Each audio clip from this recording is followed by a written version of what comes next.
आला हजरत सरकार रज़ी अल्लाह तआला अन्हु मेरे दादा पीर देख रहे थे कि मेरी उम्र के अब 3 साल रह गए हैं, 3 साल रह गए। अब आगे जो बोल रहा हूं मैं अपने इज़ान से बोल रहा हूं, कोई किताबी बात ना समझ लेना। आला हजरत सोच में थे कि जो मेरे पास है मैं किसको दूं, जो मेरे पास है वो किसके दूं। और मेरे साथ में थोड़ी देर के लिए हजरत जरा सा मादरत चाहूंगा, लखनऊ चलो, लखनऊ चलो। शामीना साहब रहमतुल्लाह अलैह को जानते हो ना? इनका नाम शामीना थोड़ी अबू साद है इनका नाम। ये अपने पीर के मुरीद थे, बड़े चहीते मुरीद थे। जैसे हजरत ख्वाजा निज़ामुद्दीन औलिया महबूब इलाही के हजरत अमीर खुसरू मुरीद रहे और हजरत ख्वाजा गरीब नवाज के कुतुबुद्दीन बख्तियार काकी मुरीद रहे, ऐसे ये भी मुरीद थे, बड़े चाहने वाले थे। इनके एक शहजादे थे इनके पीर के, तो गशी तारी हो गई उनको ऊपर, इनके पीर को ऊपर। उनके साहबजादे का नाम था शामीना, यानी कि इनके पीरजादे का नाम शामीना था, है ना हजरत? गशी से कुछ होश में आए, बहुत कमज़ोर आवाज़ में आपने फरमाया, आंखें बंद किए किए, शामीना। सरहाने खड़े हुए थे, हाथ बांधे हुए, अर्ज किया हुजूर शामीना नहीं है, गुलाम मीना है। सरकार फरमाए क्या हाजिर करूं? आपने कुछ नहीं बोले, खामोश हो गए। फिर आगे बंद कर ली। फिर घंटा 1.5 घंटे के बाद में आपने आवाज लगाई शामीना। फिर अर्ज किया हुजूर शामीना नहीं है, गुलाम मीना है। उनके शहजादे का नाम था शामीना। फिर आपने आंखें बंद कर ली। फिर थोड़ी देर के बाद में आपने आंखें खोली और फरमाया शामीना। अर्ज किया हुजूर शामीना तो नहीं है, गुलाम मीना है। आप अर्ज तो करें, क्या चाहिए आपको? आपको कुछ तकलीफ है, कुछ दवा दारू की जरूरत है? तो फरमाया शामीना कहाँ है? वो गए हुए थे शिकार को, शिकार के बड़े शौकीन थे वो। रात का टाइम था तो अच्छा शिकार हो गए, जा आज से तू ही शामीना, जा आज से तू ही शामीना। शामीना शामीना नहीं, आज से तू ही शामीना। ख्याल रखना शामीना उनके हकीकी सुलभी साहबजादे उनके। फरमाया आज से तू ही शामीना। आज उनके शामीना की अजमत का ये हाल है कि दुनिया उन्हीं को शामीना जानती है और शामीना का आस्थाना कहाँ है बहुत कम लोग जानते हैं। अब लखनऊ से आओ बरेली शरीफ, 3 साल रह गए थे। आला हज़रत सोचे थे मैं किसको दूं। उन्होंने आवाज दी थी देने के लिए अपने साहबजादे को, जो शामीना आवाज दी थी शहजादे को देने के लिए आवाज दी थी, सब कुछ दे दूं इनको। आला हज़रत सोच रहे थे, देख रहे थे कि मैं किसको दूं, किसको दूं, किसको दूं, किसको दूं। तो आला हजरत की परखी को ऊपर कोई खरा उतरे ही नहीं।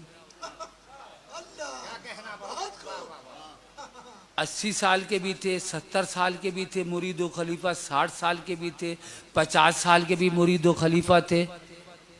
इतने में 20 साल का नौजवान चला गया, हाजिर हुआ। नौजवान गया, आला हज़रत ने फरमाया तू मेरा रूहानी फर्जंद है, तू गैजुल मनाफिक है, तू वलदे मनाफिक है, तू मेरा कुव्वते बाजू है, जा। वो दिया आला हजरत ने शेरवे से अहले सुन्नत को, वही तो हमको मिलेगा ना, वही हमको मिलेगा। तो आला हजरत की वसीयत उठा के देखो। मेरे बयान को जो सुन रहे हो ना, गौर से सुनना, दलील भी दे दूं मैं आपको। आला हजरत के 20 मिनट पहले की वसाया शरीफ देखो। तहरीर फरमाते हैं कि मैं 14.25 साल से तुमको बताता चला आया अब कब्र से उठ करके तुम्हें बताने नहीं आऊंगा।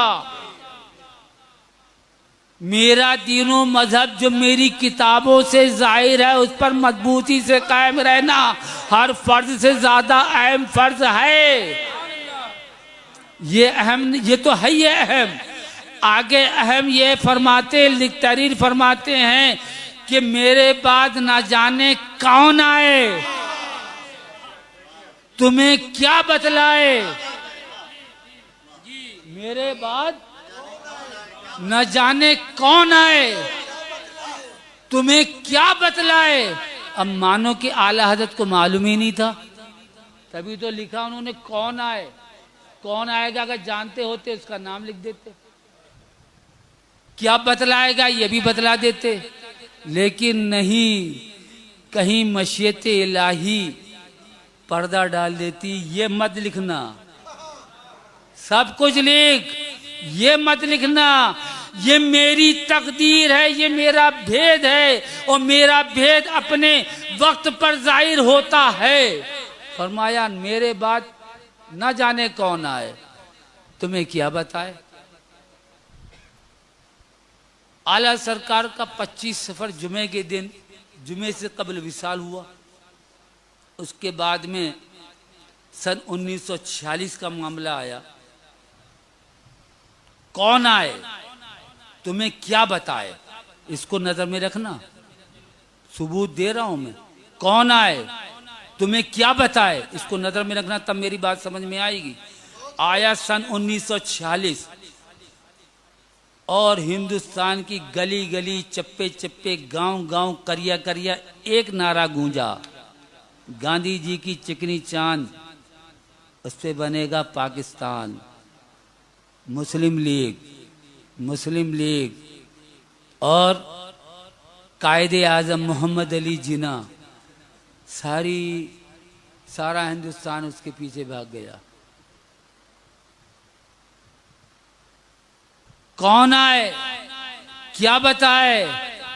आने वाला था, आया, उसने बताया कि तकसीम हिंद जायज है, पाकिस्तान का मुतालबा सही है, दुरुस्त है, बता दिया। तुम्हारे दादा पीर तन्हा रहे, पूरे ऑल ओवर हिंदुस्तान यानी पाकिस्तान, बांग्लादेश, रंगून और लंका में घूम घूम करके के बताते रहे हिंदुस्तान की तकसीम नाजायज है, हिंदुस्तान की तकसीम नाजायज है, हिंदुस्तान की तकसीम नाजायज है, और कहते रहे कि हाँ जायज है, पाकिस्तान बनना चाहिए। उस वक्त तक फतावा रज़विया की तीसरी जिल्द छपी नहीं थी। हजरत शेरवेश अहले सुन्नत का दुआ सलाम बंद हो गया सब बड़े बड़े लोगों से, उस्तादों से भी बंद हो गया, खाली इसी के ऊपर।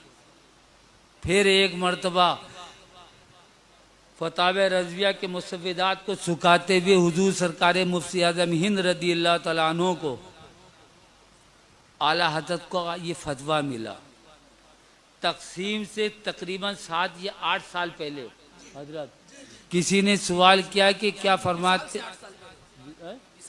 हाँ, विसाल से 8 साल पहले सवाल किया कि हुजूर अगर कभी ऐसा दौर आ जाए कि हिंदुस्तान के बंटवारा की नौबत आए या हिंदुस्तान की डिस्ट्रीब्यूटिंग की बात चले, प्रस्ताव चले, तो ये जायज़ होगा या नाजायज़ होगा। आला हज़रत सरकार ने फरमाया हराम हराम हराम, कतई हराम है, और जान के शामिल होगा तो मुंजिर इलल कुफ्र तक है। ये आला हज़रत ने जिसे दिया था ना, वो यही कहता रहा आला हज़रत की बात जिंदाबाद, मसले के आला हज़रत जिंदाबाद, तकसीम हराम हराम हराम हराम हराम। दुनिया ने उसको गाली दी, दुनिया ने उसको लान तान किया, उसके घर के अंदर पत्थर फेंके, वो तन्हा बतले जलील हराम ही का नारा देता रहा। वही हम भी कर रहे हैं और कुछ दूसरा